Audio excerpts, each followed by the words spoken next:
வணக்க மக்களை, சட்டமன்ற கிடைக்கப்பட்ட மிக முக்கியமான தகவல் ஒன்று வெளியாகி இருக்கிறதா? எதிரிகளோடு சேர்த்து கூட்டு சதி செய்தாரா? அவரால் தான் தேர்தலிலே தோற்றம் என விளாசிய இபிஎஸ் அவர்கள். வாங்க வீடியோவை மூலமாக கண்டலாம். அதாவது தமிழகத்தில் வரக்கூடிய இந்த 2026 சட்டமன்ற தேர்தல் நெருங்கக்கூடிய சூழல்தான் தமிழக அரசியலிலே ஒரு அனல் பறக்கும் வேகத்தில் அனைத்து கட்சிகளுமே தங்கள் கட்சி பணிகளெல்லாம் தீவிரமாக செயல்பட்டு வருகிறதா. அந்த வகையில் தான் தமிழகத்திலே ஏப்ரல் 23ஆம் தேதி தமிழகத்தில் அனைத்து தொகுதியிலும் தேர்தல் நடைபெறும் என்பதை தேர்தல் ஆணையம் அறிவித்திருக்கிறதா. இந்த வகையில் தான் தமிழகத்திலே கண்டிப்பாக இம்முறை 4 முனை போட்டி நிலவக்கூடிய சூழல் தான் உருவாகி இருக்கிறது. இந்த வகையில்தான் தமிழகத்தில் தேர்தல் தேதி நெருங்கும் நிலையில்தான் அரசியல் களமானது அனல் பறந்து வருகிறது.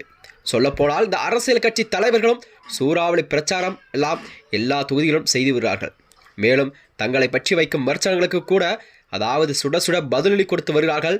அந்த வகையில்தான் இபிஎஸ்ஐ வென்று துரோகி என்று விமர்சித்த ஓபிஎஸ் அவர்களுக்கு இபிஎஸ் அவர்கள் ஒரு தரமான பதிலளி என்று கொடுத்திருப்பதாக அரசியல் வட்டாரங்கள் பேசப்படுகிறதா.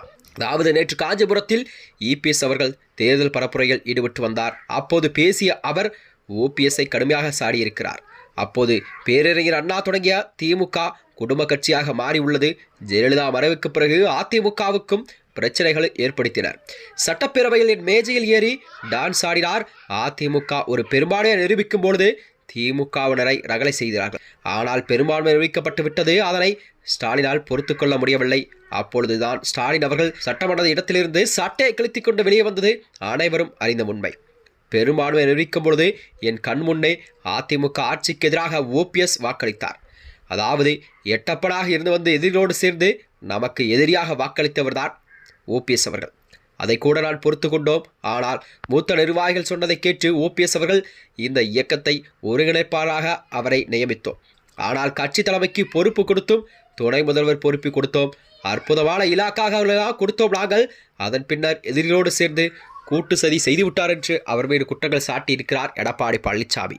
2021 தேர்தலில் நமது ஆட்சி அமைப்பதற்கு நல்ல சூழல் இருந்து வந்தது. ஆனால் திமுகவின் பி டீமாக இருந்து வெற்றி வாய்ப்பை இழக்கச் செய்தார். இப்படிப்பட்டவர் யார் என்று அடையாளம் காட்டப்பட்டு விட்டது தமிழக மக்களிடம். அதாவது பூனைக்குடி வெளியே வந்துவிட்டது, உண்மையான முக மக்களுக்கு தெரிந்துவிட்டது என்று அவர் கூறியிருக்கிறார். ஒரு கட்சிக்கு ஒருங்கிணைப்பாக இருந்து தலைமை தாங்கினார்.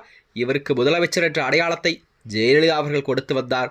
தொண்டர்கள் நிர்வாகிகள் ஒருங்கிணைப்பாளர் என்ற பதவியை கொடுத்து வந்தார். இவ்வளவு பெரிய பதவி கொடுத்தும் அவரது பதவி ஆசை அடங்கவில்லை.